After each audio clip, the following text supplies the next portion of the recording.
ఆ పిల్లవాడు పెరిగి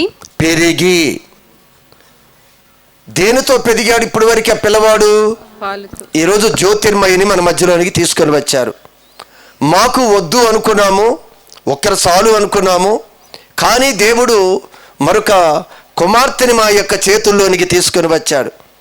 దేవుడు ఎప్పటి నుంచో మాకు గర్భఫలం ఇస్తానని చెప్తున్నాడు, మేము వద్దు అనుకుంటున్నాం, కానీ దేవుడు మరి చక్కని జ్యోతిర్మయి అనే కుమార్తెని తన ఒడిలోనికి తీసుకొని వచ్చాడు. ఇప్పటికి ఎన్ని నెలలు అయింది? 6 నెలలు అయింది. ఈ 6 నెలలు కూడా బిడ్డ పెరిగిందా పెరగలేదా? పెరిగింది. దేనితో పెరిగింది? చెప్తుంది కదా, ఎన్ని పాలు కావాలో అన్ని పాలే దేవుడు సిద్ధపరిచాడు అన్నాడు. ఎక్కడా తక్కువ కాలేదు, ఎక్కువ కాలేదు అని. ఆ పాల ద్వారానే దేవుడు ఈ 6 నెలలు ఆ యొక్క బిడ్డని ఎదిగించుకుంటూ వచ్చాడు. ఇక్కడ కూడా ఆ పిల్లవాడు పెరిగి పాలు విడిచెను. విడిచిన తర్వాత ఈ తండ్రి అయిన అబ్రహాము గొప్ప విందు చేశాడంట. గొప్ప విందు చేశాడు. ఈరోజు మీరు గమనించండి, మనం ఈ వాక్య భాగాన్ని వింటూ ఉండగానే ఆత్మ సంబంధమైన విషయాలు కొన్ని నేర్చుకోవడానికి మనం ప్రయత్నం చేయాలి. ఇక్కడ దేవుడు చెప్తున్న శరీర సంబంధమైన కొన్ని విషయాలు మనం ప్రస్తావించుకుంటూ దీనిలో నుండి ఆత్మ సంబంధమైన విషయాలు కొన్ని మనం కూడా నేర్చుకోవాలి. మీరు బైబిల్ గ్రంథాన్ని పేతురు రాసిన మొదటి పత్రిక 2వ అధ్యాయాన్ని ఒకసారి చూస్తే,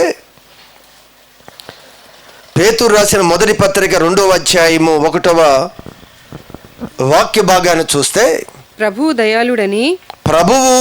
దయాళుడు అని రుచి చూచి ఉన్న ఎడల సమస్తమైన దుష్టత్వమును సమస్తమైన కపటమును వేషధారణ అసూయ సమస్త దూషణ మాటలు మాని క్రొత్తగా జన్మించిన శిశువులను పోలిన వారై. చూడండి, వీటన్నిటిని విడిచి, ఇక్కడ అన్న మాట ఏమిటి అంటే, కొత్తగా జన్మించిన శిశువులను పోలిన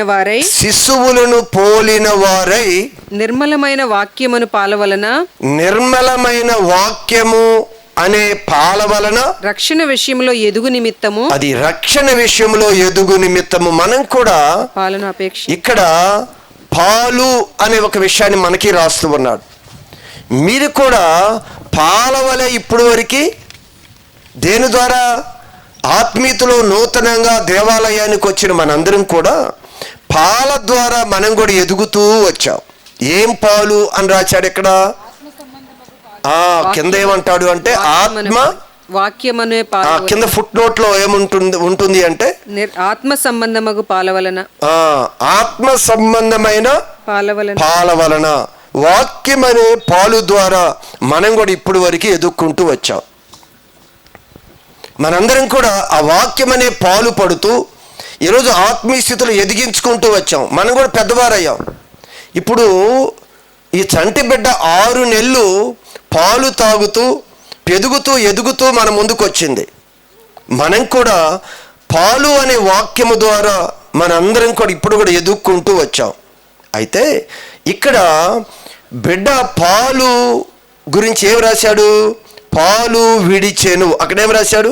పెరిగి అది పాలు విడిచి ఇప్పుడు ఒక బలమైన ఆహారం తినటానికి బిడ్డను సిద్ధపరచుకుంటూ వచ్చాం. మనం కూడా ఇప్పుడు వరకు కూడా వాక్యం అనే పాలను అపేక్షించుకుంటూ వచ్చిన మనం కూడా దీనిలో ఒక బలమైన ఆహారాన్ని మనం కూడా తీసుకోవాలి. మనకు కూడా అన్నప్రాసనం జరగాలి.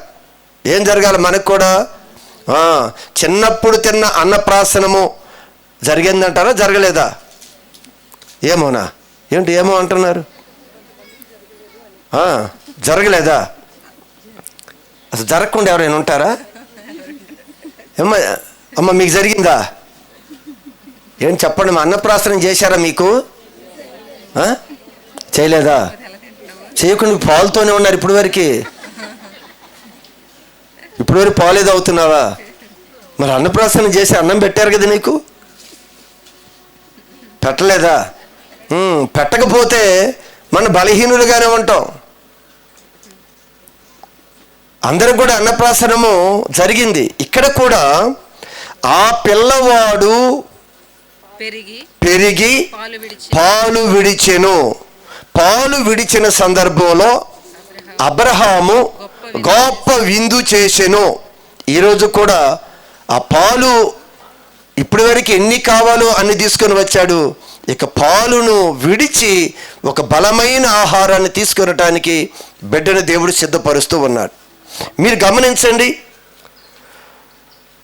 పిల్లవాడు పుట్టిన దగ్గర నుంచి కూడా ఆకలి ఆకలి అంటారు. అవునా కదా? పుట్టిన దగ్గర నుంచి ఆకలి ప్రారంభమైంది. చూడండి, తల్లి గర్భం నుంచి బయటికి రాగానే ఏడుపు ప్రారంభమైంది. ఏం స్టార్ట్ అయింది లోపల? ఆకలి. బయటికి వచ్చింది మొదలు ఏడుపే. ఏం కావాలి? ఆకలి ఆకలి.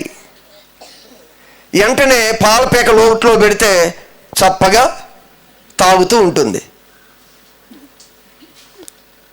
ఈ ఆకలి మంచిదానికి సూచన, చెడ్డదానికి సూచన? ఆకలిని ఏడుస్తుంటున్నాను కదా, ఎప్పుడు ఆకలి ఆకలి అంటున్నాం కదా. ఈ ఆకలి అనేది పిల్లలకి, ఇది పెద్దలకైనా ఇది మంచి సూచన, ఇది చెడ్డ సూచన. ఆకలి అనేది మాట్లాడలేదు అందరూ. ఆకలి అనేది ఆరోగ్యానికి సూచన. ఆకలి అవ్వకపోతే మనం ఏం చేస్తాం? అయ్యా నాకేం తినబుద్ధి కావటం లేదు అన్నామనుకోండి, వీటికి రోగం అంటాం. అంతే కదమ్మా. అసలు నాకేమి, పిల్లలు కూడా పాలు నోట్లో పెట్టకుండా ఏడవకుండా ఏం తాగలేదు అనుకోండి, ఊరుకుంటామా మనం? అంటే ఏదో రోగం ఉన్నట్లు. అయితే పిల్ల పుట్టిన దగ్గర నుంచి కూడా ఒక ఆకలి. ఈ ఆకలి ఏ విధంగా అయితే బిడ్డకి వస్తూ ఉండగా తల్లిదండ్రులు ఆకలి తీర్చటానికి ఆ వయసుని బట్టి బలమైన ఆహారాన్ని వారికి ఫీడ్ చేస్తూ ఉంటారు. ఖచ్చితంగా బలమైన ఆహారాన్ని ఫీడ్ చేయకపోతే బాడీలో ఉన్న అవయవాలన్నీ కూడా ఒక పరిపూర్ణమైన స్థితిలోనికి అవి రావు. కానీ ఖచ్చితంగా బలమైన ఆహారాన్ని బిడ్డకి మనం పెట్టాలి. మరి ఈరోజు సంఘం కూడా మీరు గమనించగలిగితే, పాలు తాగుతూ మనం కూడా చిన్న పిల్లలుగా మన ఆత్మీయ జీవితాన్ని కొనసాగించాం. మనం కూడా ఆకలి ఉండాలి. మనలో కూడా ఆత్మీయ ఆకలి మనలో కూడా లేకపోతే మనం కూడా రోగం కలిగిన వారమే, వ్యాధి కలిగిన వారమే. ఒక ఆత్మీయ దాహం. కానీ ఈరోజు మనం కూడా పాలనే బేసిక్ ఫండమెంటల్గా మనం కొన్ని వాక్యాలు నేర్చుకుంటూ ఉంటాం. దీనిలో వెళుతూ ఉండగా ఇంకా వాక్యం ఎక్కువ నేర్చుకోవాలి అనే ఆకలి కానీ మనలో లేకపోతే మనలో కూడా వ్యాధిగ్రస్తులు అంటారు. మనం కూడా ఆకలి ఉండాలా లేదా? శారీరకమైన ఆకలి మనలో ఎలా పుడుతుందో ఆత్మీయ ఆకలి ఒక విశ్వాసికి, ఆత్మీయుడికి కానీ ఆకలి లేకపోతే వాడు ఆత్మీయతలో బలమైన సాధనంగా ఎదగలేడు. నువ్వు పాలు నుంచి బలమైన ఆహారానికి అబ్రహాముకు విందు చేస్తున్నాడు. ఈరోజు జ్యోతిర్మయి కూడా ఈ పాలు తాగే వయసులో నుంచి ఒక బలమైన ఆహారాన్ని ఫీడ్ చేయటానికి ఈరోజు వారు కూడా ఈరోజు ఆహారాన్ని భుజించుకొని మన ముందుకు తీసుకొని వచ్చారు. ఈరోజు ఈ ఆకలి అనేది ప్రతి ఆత్మీయుడికి కానీ ఆకలి లేకపోతే, ఈ ఆత్మీయ ఆకలి లేకపోతే ఆ వ్యక్తిని ఏమనాలి? మనం కూడా ఏమనాలమ్మా? అనారోగ్యము అంటాం. మరి ఈరోజు మనము ఒక విశ్వాసులుగా వచ్చాం కదా, మన ఆరోగ్యవంతులమా, ఆత్మీయతలో అనారోగ్యంగా ఉన్నామా? మీరు ఆలోచన చేయండి. ఆత్మీయ స్థితిలో ఈరోజు దేవుడు వాక్యం వినటానికి ఆకలి దప్పులు కలిగిన వారు ఉన్నారు. దేవుని యొక్క సహవాసంలో కలిసి దేవుడు పని చేయటానికి ఆకలి దప్పులు కలిగిన వారు ఉన్నారు. కానీ ఆకలి లేనివారు దేవుడు వాక్యం వినాలి, ప్రార్థనలో బలపడాలి, దేవుని యొక్క ప్రత్యక్షతలు చూడాలి, దేవుని యొక్క సన్నిధిని నేను అనుభవించాలి అని ఆకలి లేని స్థితిలో మనం ఉంటే అది వ్యాధిగ్రస్తులు అని చెప్తారు. ఈరోజు చిన్న పాపకి పాలు తాగే వయసు నుండి ఒక బలమైన ఆహారం ఎలా అవసరమో ఈరోజు ఒక క్రైస్తవుడి జీవితంలో కూడా అలాంటి ఆహారము అవసరం. చూడండి, మీ బైబిల్ గ్రంథాన్ని చూస్తే హెబ్రీయులకు రాసిన పత్రిక 5వ అధ్యాయం ఒకసారి చూడండి. హెబ్రీయులకు రాసిన పత్రిక 5వ అధ్యాయము 13వ వాక్య భాగం. పాలు త్రాగు ప్రతివాడును. అమ్మ చూడండి, మనందరం కూడా పాలు తాగే వయస్సులో వాక్యం నేర్చుకుంటూ వచ్చాం ఇప్పటి వరకు. ఆ పాప కూడా పాలు తాగే వయసు 6 నెలలు అయిపోయింది. ఈరోజు ఖచ్చితంగా బలమైన ఆహారం పెట్టాలి. అది పాప అడగలేదు. పాప అడిగిందా? పాప అడగలేదు. కానీ తల్లిదండ్రులకు తెలుసు, ఇదిగో బలమైన ఆహారం పెట్టే సమయం ఇది. ఈ సమయంలో మన ఫీడ్ ఇవ్వకపోతే అన్ని అవయవాలు సరిగా ఎదగవు అని తల్లిదండ్రులకు ఎలా తెలుసో, ఇక్కడ కూడా ఈ సంఘములో కూడా ఈ పాల ద్వారా మనం పెరుగుతూ ఉన్న మనము కూడా ఒక బలమైన ఆహారం కావాలి అని ఇక్కడ వాక్యం తెలియజేస్తుంది. చదవండి ఇప్పుడు. పాలు త్రాగు ప్రతివాడును. పాలు తాగు ప్రతివాడును శిశువే కనుక. శిశువే. ఇది శారీరకమైన ఒక పాలు గురించి ఇక్కడ మాట్లాడటం లేదు. ఇక్కడ ఆత్మ సంబంధమైన ఒక విషయం గురించి సంఘంతో మాట్లాడుతున్నాడు ఆయన. ఇక్కడ ఏమంటాడు ప్రభు? పాలు త్రాగే ప్రతివాడును శిశువే కనుక నీతి వాక్య విషయంలో అనుభవము లేనివాడుగా ఉన్నాడు. పాలు తాగినంత కాలము కూడా వాక్య విషయంలో అనుభవం లేని వారిగా ఒక శిశువులాగానే ఉంటాడు. ఇప్పుడు బలమైన ఆహారం గురించి అక్కడ మాట్లాడుతున్నాడు. ఇంకేమంటారు? వయసు వచ్చిన వారు అభ్యాసము చేత మేలు కీడులను వివేచించటానికి సాధకము చేయబడిన జ్ఞానేంద్రియములు కలిగి ఉన్నారు. కనుక బలమైన ఆహారం వీరికి బలమైన ఆహారం పెట్టాలి. ఈరోజు పాలు అనే వాక్యము ద్వారా మనం ఎదుగుతూ వస్తున్నాం కదా. ఇప్పుడు బలమైన ఆహారం కానీ మనకు దొరకకపోతే మనము రాబోయే దినాల్లో ఉన్న పరిస్థితులను ఎదిరించలేము. మనం ఇంకా పిల్లలుగా మనం ఉండకూడదు అని చెప్తున్నాడు. మీరు బలమైన ఆహారాన్ని భుజించాలి అని. ఈరోజు వాక్యం అందరికీ తెలుసు. ఆ వాక్యము తెలిసిన వాక్యంలో నుండి ఇంకా బలమైన ఆహారాన్ని ఆత్మీయ లోతుల్లోనికి వెళ్ళి మనం ఆత్మీయంగా బలపడాలి అనేది దేవుని యొక్క ముఖ్య ఉద్దేశం. ఈరోజు బిడ్డ తల్లి పాలు తాగుతారు. పుట్టిన తర్వాత ఏ పాలు? తల్లి పాలు. ఏ ప్యాకెట్ పాలు దొరకవా? దొరుకుతాయి. కానీ మనం తల్లి పాలు పడతామా, ప్యాకెట్ పాలు తీసుకొచ్చి పడతామా? ఒకవేళ తల్లికి పాలు రాకపోయినా ఏ విధంగా వస్తుంది అనే ప్రయత్నంలోనే ఉంటాం మొదటిగా. ఎందుకు అంటే తల్లి పాలల్లో వ్యాధి నిరోధక శక్తి ఎక్కువగా ఉంటుంది. ఏముంటుంది? వ్యాధి నిరోధక శక్తి ఎక్కువ ఉంటుంది తల్లి పాలల్లో, ప్యాకెట్ పాలల్లో ఉండదు. అందుకు తల్లి పాలు ఎందుకు శ్రేష్టమైనవి అంటే వారిలో వ్యాధి నిరోధక, ఏ వ్యాధి వచ్చినా నిరోధించుకోగలిగే శక్తి తల్లి పాలలో ఉంటుంది. కనుక బిడ్డకి తల్లి పాలనే ఇస్తూ ఉంటారు. ఈరోజు సంఘంగా మనం కూడా ఈ వాక్యములో ఎదిగేటప్పుడు మనం ఎదగవలసింది దేనిలో అంటే ఇదిగో దేవుడిచ్చిన ఈ పరిశుద్ధ లేఖనాల్లోనే మనం ఎదగాలి.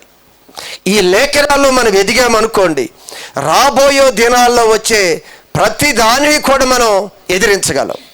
ఏ వ్యాధి అనేది కాదు, ఏదైనా మనం ఎదిరించాలి అంటే దేవుడు మన తండ్రి ఇచ్చిన ఈ వాక్యం అనే పాలను అపేక్షించాలి. మనం లోకంలో బోల్డ్ సూచనలు ఇస్తారు మనకి, లోకంలో బోల్డ్ మాటలు చెప్తారు మనకి, అవి కాదు.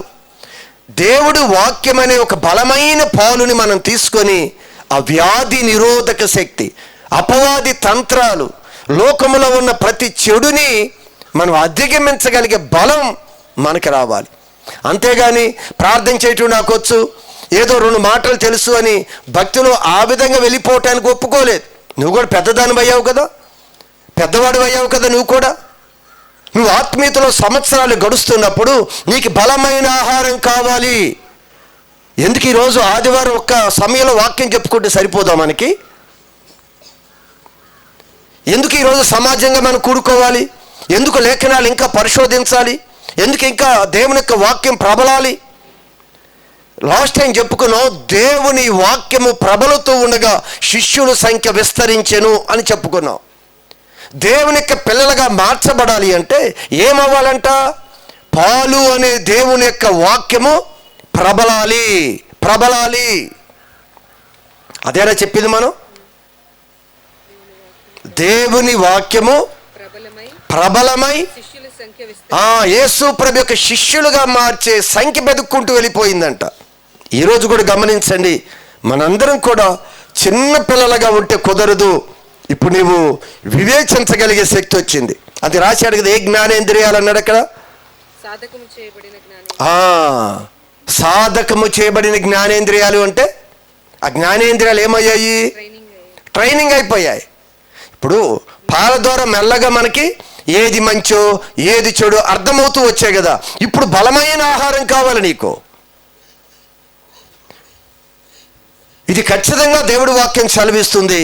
అందుకే మనలో కూడా ఈరోజు రాబోయే శోధన, రాబోయే ఉగ్రత, రాబోయే వ్యాధులు, రాబోయే పరిస్థితులు అన్నీ ఎదిరించాలి అంటే మనకు కూడా ఇదిగో బలమైన ఆహారం కావాలి. ఈ కుమార్తెకి ఏ విధంగా బలమైన ఆహారమో, ఆ పాలు విడిచింది, బలమైన ఆహారాన్ని భుజిస్తుంది. బలమైన ఆహారమే. ఉత్త రైసు పెట్టారనుకోండి, దాంట్లో పెద్ద బలమేమి ఉండదు. దానిలో ఇప్పుడు నెయ్యి వేశారు, దానిలో పప్పు వేశారు, మరి ఇంకేమేం కలిపి వండారో తెలియదు. చాలా బలమైన ఆహారం పెట్టడానికి బోలి సూచనలు అడుగుతాం మనం. కానీ ఆత్మీయ బలంగా ఎదగటానికి ఏ సూచనలు అడుగుతున్నావు నువ్వు? ఈరోజు పాలు వయసు అయిపోయింది, ఆహారం పెట్టాలి అనుకొని ఏది పెడితే బలమైన ఆహారం ఎత్తుక్కుంటున్నాం కదా. ఈరోజు మనం ఆత్మీయంగా ఎదుగుతున్న మనం కూడా ఇంకా సాధకం చేయబోతున్నాయి. అవయవాలన్నీ కూడా జ్ఞానేంద్రియాలు అన్నీ నేర్చుకున్నాయి. ఇప్పుడు బలమైన ఆహారం కావాలి అని దేవుడు వాక్యం హెబ్రీ పత్రికలో దేవుడు మాట్లాడుతూ ఉన్నాడు. అదేనా అంది అక్కడ? వయసు వచ్చిన వారు మేలు కీడుల అభ్యాసము చేత అదేమవుతుంది అంటే పాపాన్ని ఎదిరిస్తామండి. బలమైన ఆహారం ఏం చేస్తుంది అంటే పాపాన్ని ఎదిరించగలిగే బలం. ఈ పాలు తాగే వయసు అనుకోండి, ఇంకా పాపాన్ని మనం ఎదిరించే బలం రాలా. ప్రార్థన చేసుకుంటాం, వాక్యం వింటాం, వాక్యం చదువుకుంటాం, ఇంతవరకే. ఇది బలంగా తీసుకుంటే ప్రతిదాన్ని మనం ఎదిరించగలం. అపవాది యొక్క కోటగూడల్ని కోల్చాలన్నా, ప్రతిదీ చేయాలి అన్నా బలమైన ఆహారము కావాలి. అందుకే దేవుడు యెషయా గ్రంథములో అంటాడు, నేను పిల్లలను పెంచి గొప్పవారిగా చేసి. అది దేవుని యొక్క ఉద్దేశం ఏంటో తెలుసా? పిల్లలను పెంచి గొప్పవారు అవ్వాలి నా పిల్లలు. మన పిల్లలు ఎలా ఉండాలని కోరుకుంటున్నాం చెప్పండి అమ్మా. గొప్పవారు అవ్వాలి అనుకుంటున్నాం కదా. గొప్పవారు అవ్వాలి అనేది మనకుంటే మనం ఉండటమైతే ఆశ ఉంది, కానీ ఆ విధంగా మనం పిల్లలు పెంచటం లేదు. పిల్లలకి టయానికి అన్నం పెట్టి టయానికి బట్టలు ఇచ్చేస్తే వారు గొప్పవాళ్ళు అయిపోతారా? ఏమా నువ్వు పెట్టే అన్నం ద్వారా వాళ్ళు గొప్పవాళ్ళు అయిపోతారా? చెప్పండి. ఈరోజు చాలామందికి పిల్లలు అని మనం అనుకుంటాం. ఆ పిల్లలని గొప్పవారిగా చేయాలి. దేవుడు ఏమన్నాడు? మాట చదవండి. నేను పిల్లలను పెంచి గొప్పవారిగా చేసి తిని. దేవుడు అనుకుంటుంది ఏంటంటే పెంచి గొప్పవారిగా చేయాలి. మనం కూడా పిల్లలని గొప్పవారిగా చేయాలి. గొప్పవారిగా చేయాలి అంటే ఏదో ఒక ముద్ద అన్నం పెట్టేసి లేవగానే కొంచెం పాలు ఇచ్చేస్తే అలా గొప్పవారు అవరు. వారిని సక్రమైన మార్గంలో నడిపిస్తే వారు గొప్పవారు అవుతారు. వారిని చక్కగా దేవుని యొక్క ఉపదేశంలో వారిని నడిపిస్తే వారు గొప్పవారు అవుతారు. ఒక విచిత్రమైన విషయం ఏంటి అంటే దేవుడంట అబ్రహాము గురించి అబ్రహాం యొక్క మనసు తెలిసిన దేవుడు అబ్రహాము గురించి ఒక సాక్ష్యం చెప్పాడు. అబ్రహాము గురించి సాక్ష్యం చెప్పాడు దేవుడు. ఏమని సాక్ష్యం చెప్పాడు అంటే, ఓ సందర్భంలో సొదొమ గొమొర్రా పట్టణాలని నాశనం అయిపోయే దినాలవి. చూడొకసారి బైబిల్లో ఆదికాండం 18వ అధ్యాయము 17 వాక్య భాగం. నేను చేయబోవు కార్యము. ఇప్పుడు సొదొమ గొమొర్రా పట్టణాలు ఉన్నాయి. వాటిని అగ్ని గంధకాలలో దేవుడు కాల్చివేయబోతూ ఉన్నాడు. వెళుతూ ఉండగా అబ్రహాము దగ్గరికి వెళ్ళాడు. దేవుడు ఏమంటున్నాడు ఇక్కడ? నేను చేయబోవు కార్యము నేను చేయబోయే కార్యము అబ్రహామునకు దాచేదనా, అబ్రహాముకి నేను దాచిపెడతానా అని అన్నాడు. ఈ చేయబోయే కార్యాన్ని నేను అబ్రహాముకు దాచిపెడతానా? తో నడుస్తూ దేవుడు మార్గాలు తెలుసుకొని తన వారికి బోధించి నీతి న్యాయ మార్గంలో నడిపించాడు అబ్రహాం. అబ్రహాము యొక్క పనివాడు. ఏమి నేర్పించాడు పనివాడికి అబ్రహాం? ఏం చేశాడు? అబ్రహాం యొక్క పనివాడు ఎవరు? అదే పనివారు, తనతో ఉన్నవాడు రిబ్కా కొరకు తన యొక్క కుమార్తెను చూసే వచ్చే సమయంలో తన వారిని పంపినప్పుడు ఎలా విధంగా సిద్ధపరిచాడు వీరిని? వీరంట ఆ ప్రదేశంలోకి వెళ్ళి మోకరించి దేవుడికి ప్రార్థన చేసే విధంగా సిద్ధపరిచాడు. ఏ యజమానుడు వెళ్ళిరమ్మన్నాడు, వెళ్ళిపోయి తీసుకురాలేదు. ఈరోజు మన పిల్లలకు కూడా మనం ఆ విధంగా ప్రతి విషయంలో ప్రతి పనిలో కూడా వాళ్ళు మోకరించి దేవుడి దగ్గర విజ్ఞాపన చేసి దేవుడి దగ్గర ఆలోచన చేసి దేవుడి యొక్క సహాయాన్ని అడిగే విధంగా మన పిల్లల్ని సిద్ధపరచాలి. నీతి న్యాయ మార్గంలోని మా పిల్లలను పెంచాలి అని దేవుడు వాక్యం చెప్తాడు. ఈరోజు పాపకి పాలు వయసు అయిపోయింది, ఆహారం పెట్టే వయసు వచ్చింది. కానీ పాలు ఆహారము ఇది జనరల్గా ఎవరు చెప్పినా చెప్పకపోయినా మనం ఫీడ్ చేస్తాం. కానీ దేవుడు చెప్తున్న సత్యం ఒకటే. ఈరోజు అదే మాట. అబ్రహాముని ఏ విధంగా నమ్మాడో ఈరోజు ఆ యొక్క కుమార్తె జ్యోతిర్మయ యొక్క తల్లిని తండ్రి కూడా దేవుడు నమ్మాడు. ఈ కుమార్తెని ఈ కుమారుణ్ణి వీరు కూడా ఎలా పెంచుతారని? నీతి న్యాయ మార్గంలో ఒక సేవకులుగా వారి బిడ్డని పెంచాలి. ఇప్పుడు ఎలా పెంచాలి? ఆహారం పెట్టి పెంచితే కుదరదు, పాలిచ్చి పెంచితే కుదరదు. అదొక్కటే కాదు, వారి పెంచవలసిన ఒక విధానం ఉంది. దేవుని యొక్క ఉపదేశంలో, దేవుని యొక్క వాక్యములో ఏది నీతి ఏది న్యాయము ఇవి పెంచడానికి గద్దిస్తే వచ్చే కాదండి, కర్ర బెత్తం పెట్టుకుంటే వచ్చే కాదు. ఎలా పెంచాలి? అరే నువ్వు ఇలా ఉండాలి, నువ్వు ఇలా ఉండాలి, నువ్వు ఇలా చెయ్యి, ఇలా చెయ్యని అజమాయిషి చేసి వారిని గద్దించి దండిస్తే అలా కాదు నేర్పవలసిన పద్ధతి. మనం నడుస్తూ మనం ఒక మాదిరి చూపించాలి పిల్లలకి. నీతి మార్గంలో, న్యాయ మార్గంలో, ఓర్పులో, సహనములో, ప్రేమలో, కనికరములో, దయలో, ఇచ్చుటలో, ప్రతి దానిలో కూడా ఈరోజు ఇలా ఉండు అంటాం కాదు, నువ్వు ఉండి చూపించాలి. ఈరోజు మన మాదిరి చూపించాలి మన పిల్లలకి. దేవుడు అబ్రహాము నమ్మాడు. అబ్రహాం, ఇదిగో నా కుమారుడైన అబ్రహాము అలాంటి వాడు ఇలాంటి వాడు కాదు. రాబోయే తన కుటుంబం తన పిల్లలని అందరూ కూడా నీతి న్యాయ మార్గంలో నడిపించగలిగే సమర్థుడు. గమనించండి, తనతో ఉన్న దాసుడు తన దాసుని ఎలా సిద్ధపరిచాడు చూడండి. అసలు వెళ్ళిపోయి కుమార్తెని ఎత్తుకురా మన కుమారుడికి అని చెప్తే వెళ్ళిపోయి ఆ పని చేయాలి. కానీ ఏం చేస్తున్నాడు? వెళ్ళి మోకాళ్ళు వేసి ప్రార్థన చేస్తున్నాడు. మనం ఏం నేర్పుతున్నాం? మన పిల్లలకు పని చెప్పామంటే, మన పిల్లలు చదువుకు వెళ్ళారంటే, మరొక కాంపిటేటివ్కి వెళ్ళారంటే పిల్లలకి నువ్వు చెప్పకుండా పిల్లలు ఏం చేయాలో వారికి అర్థం కావాలి. కష్టం వస్తే ఏం చేయాలో అర్థం కావాలి, బాధ వస్తే ఏం చేయాలో అర్థం కావాలి. ప్రతి విషయంలో కూడా పిల్లలకి ఎలా ఫీడ్ చేయాలో ఖచ్చితంగా మనం నేర్చుకోవాలి. అందుకే బలమైన ఆహారము ఈరోజు సంఘానికి కావాలి. బలమైన ఆహారం కావాలి సంఘానికి. ఈరోజు ఏదో విధంగా మీరు పిల్లలు మనం పెంచి పెద్ద చేసినా కూడా ఏ ప్రయోజనం నీ జీవితంలో ఉండదు. అందుకే ఈరోజు తల్లిదండ్రులు పిల్లలను బట్టి ఎందుకు వేదన చెందుతున్నారు, ఎందుకు బాధపడుతున్నారు? ఈరోజు కనిపించకపోయినా మరొక దినాన వాడు మన దుఃఖాన్ని కలిగించే వ్యక్తులుగా మారటానికి కారణం ఏంటి అంటే పెంపకములో తేడా. తల్లిదండ్రులు వేడిపిస్తూ, తల్లిదండ్రులు బాధిస్తూ, తల్లిదండ్రులు ఎందుకు కన్నాము అనే పరిస్థితిలోకి వస్తున్నారంటే బాల్యకాలంలో నుండే కూడా ఆహారం పెడితే చాలు, ఏదో ఇస్తే చాలు, వారి పెరిగి పెద్దవారైపోతారు అనుకున్నాం. అది కాదు. ఈ విషయాన్ని చదువుతున్నప్పుడు చాలా ఆశ్చర్యం వేస్తుంది. దేవుడు నిజంగా అలా చూస్తాడా?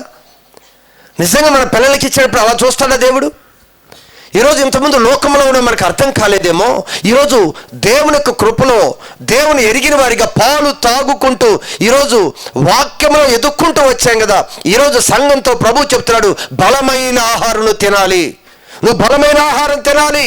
మన బలమైన ఆహారాన్ని, బలమైన వాక్య ఉపదేశం మనం వస్తేనే మన బలమైన వ్యక్తులుగా మన కుటుంబాన్ని, మన పిల్లలని మనం మార్చుకోగలం.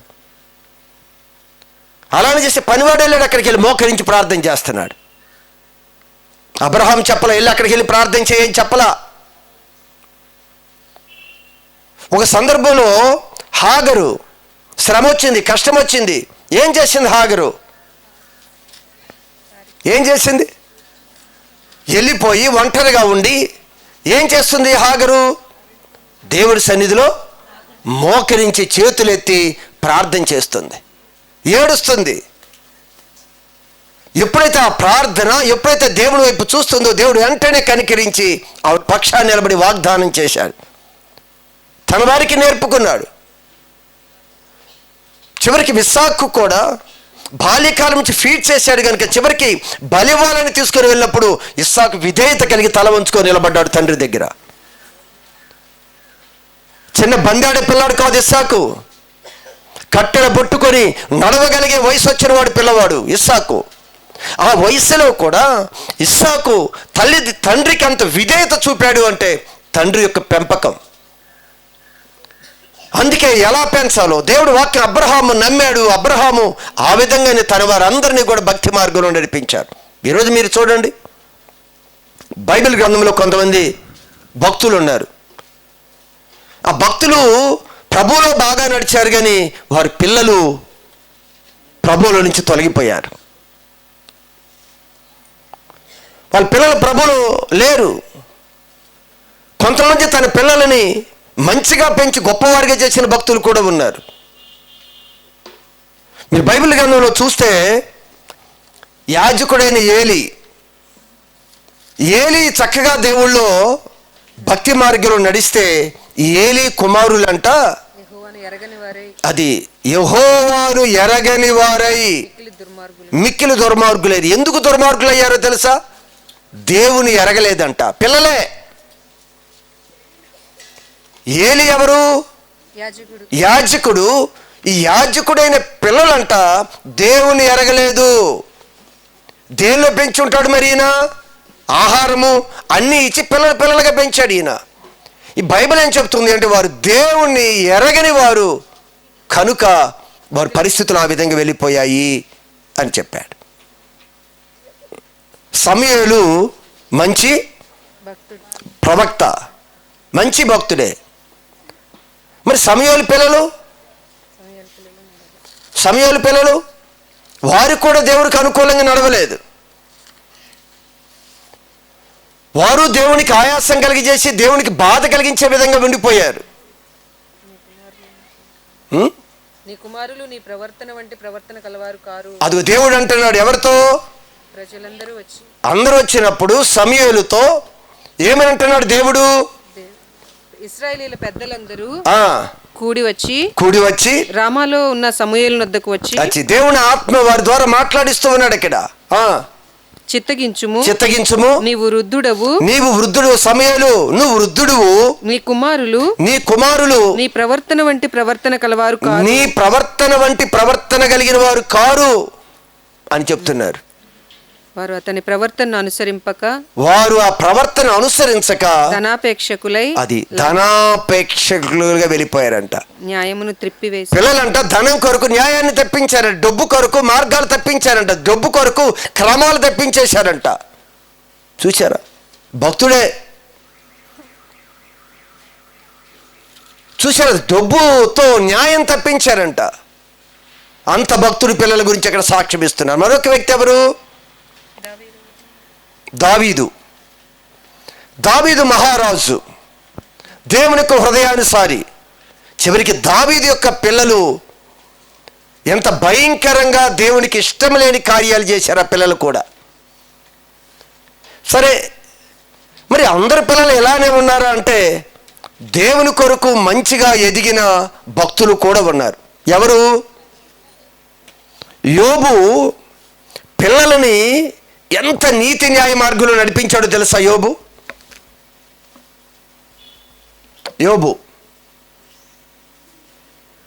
పిల్లల గురించి అంట, ఆ యోబు గురించి మనము ఆలోచించినప్పుడు ప్రతి అరుణోదయమునే లేచి పిల్లల కొరకంట ఒక్కొక్కరి నిమిత్తమై దహన బలి అర్పించుచు వచ్చెను. యోబు నిత్యము అలాగున చేయుచు. యోబు నిత్యము అలా చేశాడంట తన పిల్లల కొరకు.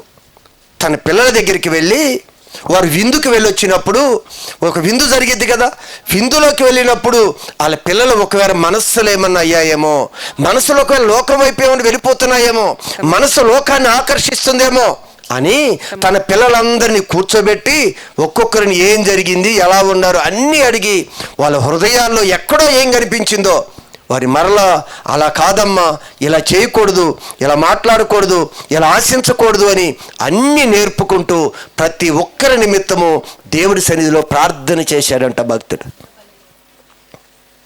మనం చేస్తున్నామా? ఈరోజు మన పిల్లల్ని ఎలా పెంచుతున్నాము అనే విషయాన్ని దేవుడు అడుగుతున్నాడు. గమనించండి, దేవుడు మెచ్చుకునే విధంగా, దేవుడు సంతోషించే విధంగా యోబు తన పిల్లలని 10 మందిని చక్కగా పెంచాడు. అందరి కొరకు ప్రతి దినం అలా చేశాడంట. మనం ప్రతిదినం కూర్చోబెట్టి మనం చేస్తున్నామా? ఏంటో ఎలా ఉన్నారు, నీ స్నేహితులు ఏంటి, నువ్వేంటి, ఏంటి ఇబ్బందులా, అసలు ఏంటి అని వారు మాట్లాడుతూ ఉండగానే యోబుకి దేవుడు ప్రేరేపణ ద్వారా ఆత్మలో కొన్ని విషయాలు తెలియజేసేవాడేమో. వెంటనే వారిని నిమిత్తం అక్కడే ప్రార్థన చేసేవాడంట. అయ్యా, వీరిలో ఈ బలహీనత ఉందయ్యా, ఈ పిల్లల్లో ఇలాంటి స్వభావం ఉందయ్యా, ఈ పిల్లల్లో ఇలా కోపం ఉందయ్యా, ఈ పిల్లల్లో అసూయ, దొంగతనం చేసే మనసు ఉందయ్యా, పొరువారికి పెట్టే మనసు లేదయ్యా, సంకుచితమైన మనసు ఉంది ప్రభా అని ఆ పిల్లల యొక్క మనస్తత్వాన్ని తెలుసుకొని కన్నీరు కార్చి ఏడ్చి అలా ప్రార్థన చేసేవాడు. భక్తుడు తన పిల్లలు ఎలా పెంచాడో చూడండి. ఇప్పుడు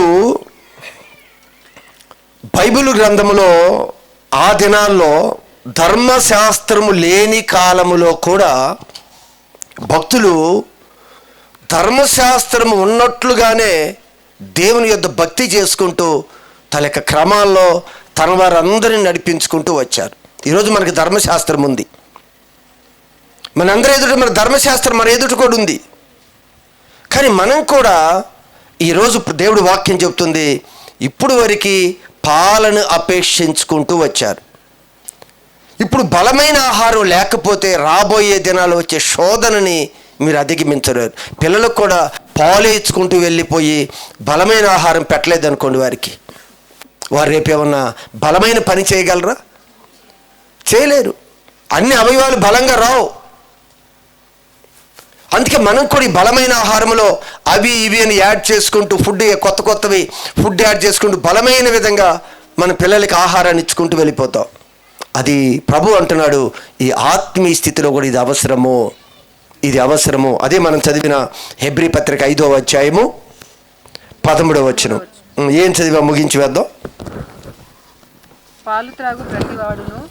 పాలు తాగు ప్రతివాడును శిశువే కనుక నీతి వాక్య విషయములో అనుభవం లేనివాడై ఉన్నాడు. అది అనుభవము లేదు. పాలు తాగినంత కాలము అనుభవం పూర్వకంగా మనకేమీ తెలియదు.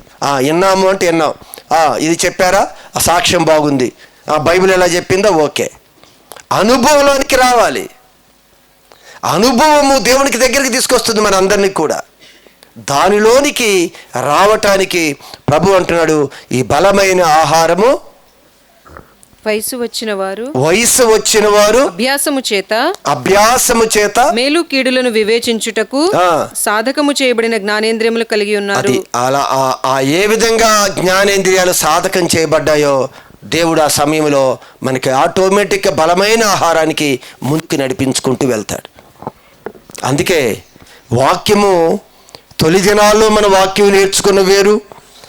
దినాలు గడుస్తూ నెలలు గడుస్తూ ఉండగా మీరు అడగక్కర్లేదు, తల్లికి అడగకుండానే తల్లి ఏం చేసింది, ఆహారం పెట్టింది. తల్లి ఇంకా 4 రోజులు పోతే ఏం చేస్తుంది, మెల్ల ఎగ్గో ఏదో యాడ్ చేసిద్ది. తర్వాత వెళ్తే ఏ చికెనో ఏ మటనో యాడ్ చేస్తుంది, నువ్వు చెప్పక్కర్లా. ఆ వయసుని బట్టి, ఆరాయించుకొని అరుగుదలను బట్టి ఫుడ్ యాడ్ చేస్తూ ఉంటారు. అందుకే సంఘంలో కూడా దేవుడు తన పిల్లలకి ఆ పాలు తాగే వయసులో నుండి మరికొంచెం వాక్యం, మరికొంచెం లోతులోని తీసుకువెళ్ళి ఆయన బలంగా మారుస్తున్నాడు. ఎప్పుడైతే అంత బలవంతులు అవుతావో ప్రతి పరిస్థితిలో నిగ్రహించుకునే శక్తి, ప్రతి దాన్ని అధిగమించగలిగే బలం ఇస్తాడు దేవుడు. పాపాన్ని అధిగమించగలిగే బలం, సాతాన్ని జయించగలిగే బలం, ప్రతి దానిలో కూడా పై చేయగానే దేవుడు ఉంచుతాడండి. కనుక దేవుడు అంటున్నాడు, ఆ వయసు వచ్చిన వారందరికీ బలమైన ఆహారం కావాలి. వయసు వచ్చిందా లేదా? ఏమిటమ్మా, వయసు రాలేదా? వచ్చింది. ఇంకా పాలు తాగటానికి ఆయన ఒప్పుకోడంట. ఖచ్చితంగా ఈరోజు బిడ్డకి ఎలా బలమైన ఆహారం అన్నప్రాసనమో మనకు కూడా అన్నప్రాసనం చేశాడు. మనం ఇంకొంచెం బలమైన ఆహారంలోకి వెళ్ళి ఇంకా దేవుళ్ళో బలంగా ఉండి అనేక మందికి మనం సాక్షులుగా నిలబడాలి. నేను సాక్షిని. పాలు తాగేవారు సాక్షులు కాదు, బలమైన ఆహారం తినేవాళ్ళు సాక్షులు. అన్ని ఒడిదుడుకులు పడతారు కదా, అటు దెబ్బలు పడి ఇటు దెబ్బలు పడి నిలబడి దేవుడు అలా చెప్తాడు, ఇలానే ఉండాలంటారు. 2 దెబ్బలు పడతాయి. పడ్డా దేవుడు ఇంకా బలాన్ని ఇస్తాడు, ఇంకా ప్రత్యక్షత చూపిస్తాడు. నేనే సాక్షిని. మన సాక్షులుగా నిలబడతాం. అప్పుడు ఆ సాక్షులుగా నిలబడే విధంగా మనం కూడా మన పిల్లలందరినీ కూడా దేవుడు అంటున్నాడు, ఖచ్చితంగా వాళ్ళందరినీ గద్దించో అజమాయిషి చేసో పిల్లల్ని పెంచడం కాదు, వారందరినీ దేవుని యొక్క ఉపదేశంలో వారిని పెంచాలి. వారికి బలమైన ఆహారము వారికి అవసరము. దేవుడి మాటలు దీవించును గాక. ప్రార్థన చేసుకుందాం. కళ్ళు మూసుకు